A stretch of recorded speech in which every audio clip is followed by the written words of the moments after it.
We're going to continue to listen into this press conference, but we are getting our first major piece of information from the NTSB about their ongoing investigation into what happened between a Black Hawk helicopter and a CRJ plane operated by American Eagle when they collided over the Potomac River overnight on January 29th, killing all 67 people on board both aircraft. I want to bring in NBC News correspondent Erin McLaughlin, also with us, MSNBC aviation analyst John Cox, a retired commercial pilot who has flown in and out of Reagan National since the mid-1970s. You don't have to be a pilot, Erin, or an expert to find that minute-by-minute, second-by-second accounting of the time leading up to this collision to be absolutely chilling. Tell us what your big takeaway is here. Yeah, that's right. And that minute-to-minute timeline we understand from the NTSB was formulated based on a variety of sources, given that the Black Hawk black box was not time-stamped. The model of that black box did not have timestamps, which is why it has taken them 15 days to piece together what is an extremely detailed timeline. One of the critical details that stood out to me from this press conference was that they do believe that the helicopter crew was likely wearing night vision goggles, and that's potentially critical because that could have impacted the pilot's situational awareness. They say that they believe that to be the case because in order for them to have taken off the goggles, they would have had some sort of audible indicator from that cockpit voice recorder. A couple of key other things that they're looking at, takeaways from that press conference, was that they're looking at the possibility that the altimeter inside the cockpit was somehow inaccurate, providing inaccurate readings to the pilots on board the Black Hawk, pointing to a specific point in the timeline in which the pilot flying thought that they were at a different altitude compared to what the instructor thought that they were flying. And then also looking at potential discrepancies between the actual altitude and potentially what the altitude the pilots thought they were flying. So all of that is still under investigation. But again, this is the first time that we're getting sort of a detailed timeline of exactly what unfolded prior to the collision, Chris. So, John, let me go back to that because there was something that struck me right before the time of the collision where Director Hamady said, "We are confident that the Black Hawk was at 278 feet.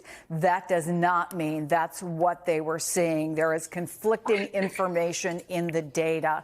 Unpack that for us in a way that non-pilots can understand. Sure.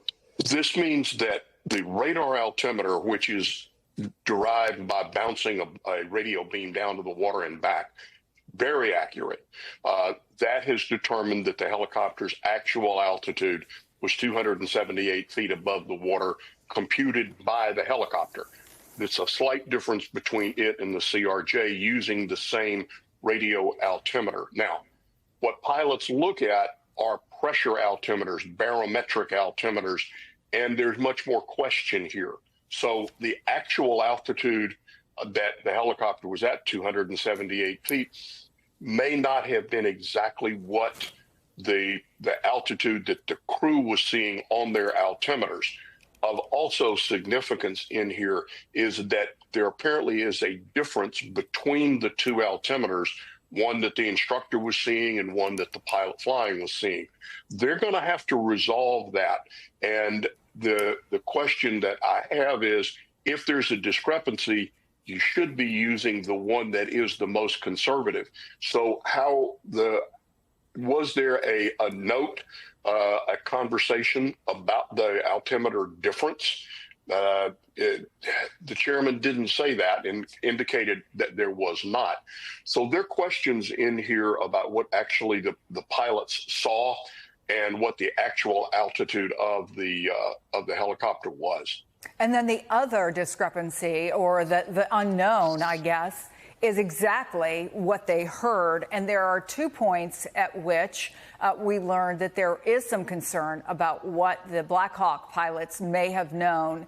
Correct me if you heard something different. 8:46:01, the tower. The Black Hawk CRJ was circling to runway 33. That may not have been received by the Black Hawk. In addition, 8:47:42, 17 seconds before impact, they direct the Black Hawk to pass behind, but the Black Hawk stepped on that transmission by keying the mic. Talk to me again about communication. Is that not uncommon for someone to be keying their mic to speak and they miss something that could be critically important that they should be hearing, but they don't? Chris, the more important thing is to go back to the original clearance. They were advised that there was a CRJ that would be setting up to land on 3-3, I think was the ATC verbiage. And the Black Hawk acknowledges traffic in sight and requests visual separation. At that moment, the Black Hawk pilots become responsible to remain clear of the CRJ. That's the legal responsibility. So at that point, when they get closer and the collision advisory occurs and the air traffic controller says, "Do you see the RJ?" And the Black Hawk again says the CRJ is in sight, request visual. And listening to that ATC tape, they say that almost as one sentence, and it makes me question if that is just a routine transmission. Yes, we see the other aircraft request visual separation, but you accept the responsibility to stay clear of that traffic when you take the visual separation. So there's going to be a lot of questions centered on exactly those two things. What did the helicopter see, and what responsibility did they have once they accepted that visual clearance?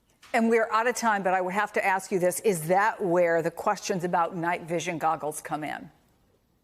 Night vision goggles come in two places, and I've used them previously. That's a wonderful technology, but your peripheral vision is restricted. You're somewhat like looking down two tubes. So what either of the two pilots could see without turning their head and looking directly towards the CRJ is going to be something that I think will be of question. And in the visibility study that NTSB is going to do, they are going to have to carefully evaluate that. And that could be one of the key factors.